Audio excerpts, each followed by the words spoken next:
What's up, everybody? Welcome back to another episode of Marketing and Mindset with your host, Matt Miller. And today we're going to be talking about the topic of mindset and specifically happiness.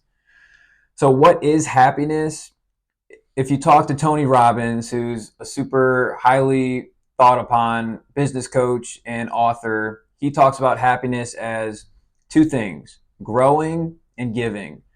So if you think about giving, you can think about donating your time or donating your money or living in service for some kind of group or just giving up something that you own. If you think about growing, you can think about maybe going to the gym and working on progressing towards a certain goal that you have or working towards anything else in your business life where you're making progress. So in this episode, I want to focus on the growing side of things. But if you talk to Tony Robbins, it's growing and giving.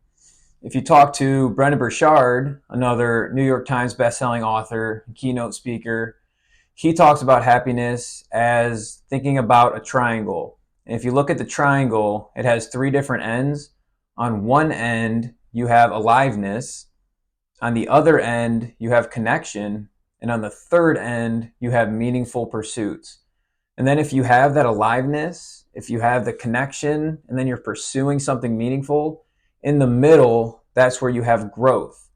And then an accelerator to all those points is presence. And that's what he defines happiness as. So he has aliveness, connection, meaningful pursuits, then growth, and then presence as an accelerator. And that's what happiness is. And Brendon Burchard gives the example of when he's interviewing another guest and he's thinking about the podcast that he's currently having. And he talks about how he felt so alive and felt so much energy during the podcast. He also felt so much connection, not only to the person he was interviewing, but also to the people that were going to hear the podcast after it was all said and done. And then he talks about how also they were pursuing something meaningful and that it was something that would impact other people and improve their lives. And then they also talked about how it was such a personal growth experience for both of them and how he felt so present while giving that interview. So he said that interview is what he feels he's so passionate about, and that when he gives an interview, he feels happiness. So in this episode, I'm going to break it down a little bit simpler. And there's only one thing that I think is an accelerator towards being happy, and that is simply reading. When I was growing up and I was in school, I never enjoyed reading. I was always reading certain books that were given to me, and you would always read the classics, a lot of history, a lot of English, but I never read a book that I was actually passionate about and that I actually enjoyed. So I gave reading a super negative connotation, and I didn't enjoy it. It wasn't until about 2.5 years ago where I started reading books about a topic that I found interesting at the time, which was money and finance. So I started reading a lot of books on money and finance, and I found a few keys that really helped me on my path towards reading several years ago. So the first thing is make it a goal. So if you're reading a book, I would set a deadline and give yourself a certain amount of time to finish that book. Make it a goal to finish that book by that deadline. So for example, what I would do is if the book was 250 pages, for example, I would take those 250 pages and we'll say I want to finish it in 1 week. So I would divide the 250 pages by 7 days, and then you'd get the amount of pages that you had to read per day to finish that book in a week. And if you break it down that simple into daily tasks, then the task becomes something that's achievable, working towards that final goal of finishing the book. Another thing I did was I was reading a lot of nonfiction, and whenever I would finish a book, there would always be so many different things that I would write down and so many different things that I would come back to. And I would do more research on the side and also implement some of these actions into my actual life.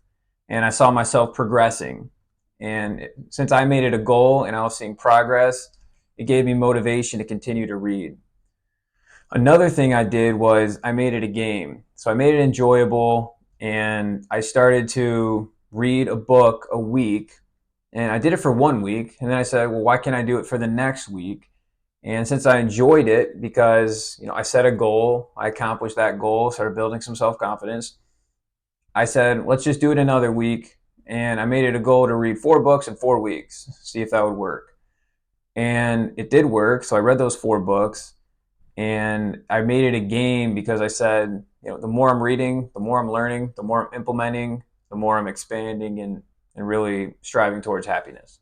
And then to go along with this, there's so many different benefits to reading. So there's memory improvement, there's reduced stress and anxiety, there's the personal growth, the learning, the growing, and all that. And there is also data behind it that improves your happiness. So according to Reading Agency, adults who read for just 30 minutes a week are 20% more likely to report greater life satisfaction. So there's also data that supports that reading is super beneficial to implementing it into your life. Another thing that I discovered when I started reading is I really enjoyed money and finance at the beginning. But when you start reading books, a lot of times you're not going to find that topic that really resonates with you at the very beginning. So if you find a topic in a book that you don't really like, after you finish that book, that's great. That's great information. Move on to the next book in a slightly different topic and see if you like that book. And if you don't like that one, you just continue that path and you continue making pivots until you find something that you actually enjoy. And for me, it started in finance, and then I moved towards goal achievement and working towards different areas in my life. And there's a time in my life where money was the most important thing. And then later down the road, it wasn't. So I read books that kind of aligned with what I was passionate about at the time. Another thing about reading books is when you're reading these books and you're getting certain stuff that resonates with you and that clicks with you, you're going to start writing stuff down and going back into these pages.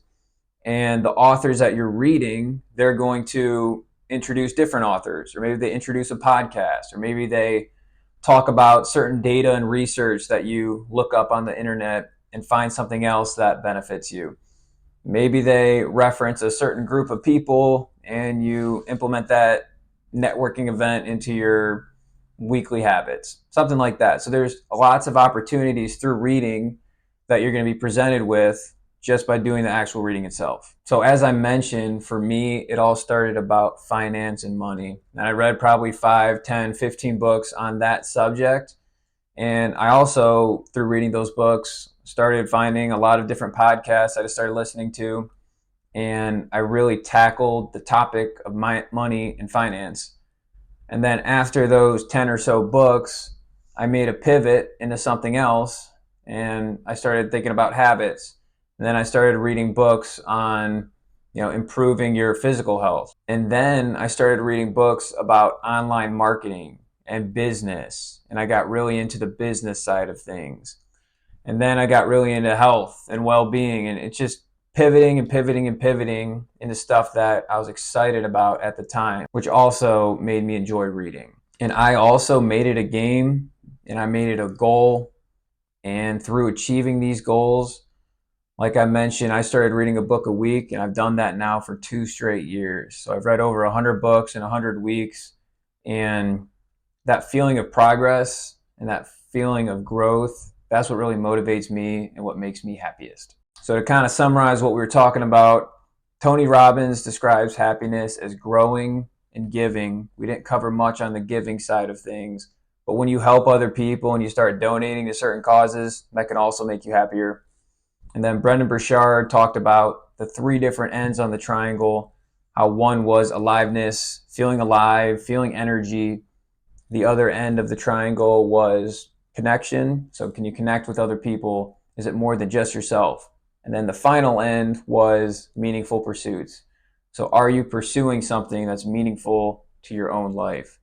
And then if you combine those 3, you're living in a growth mindset. And then an accelerator to that is being present. And then if you combine all of those things, that's what he calls happiness. And he showed the example of him interviewing somebody in a podcast where it showed all those different things. And that's where he felt most happy. And then to me, something that everyone can do is just pick a book, set a deadline, read the book, preferably nonfiction, take some things that you learned out of the book, implement it into your life, accomplish the goal, build self-confidence, and then repeat and repeat and repeat. If you can do that for, a month, you can do it for 2 months, you can continue that development and you'll see growth and growth and growth. And that's what I've learned makes me most happy. Thank you guys for listening, and we'll be back with another episode a week from today when we'll talk about marketing. Thank you.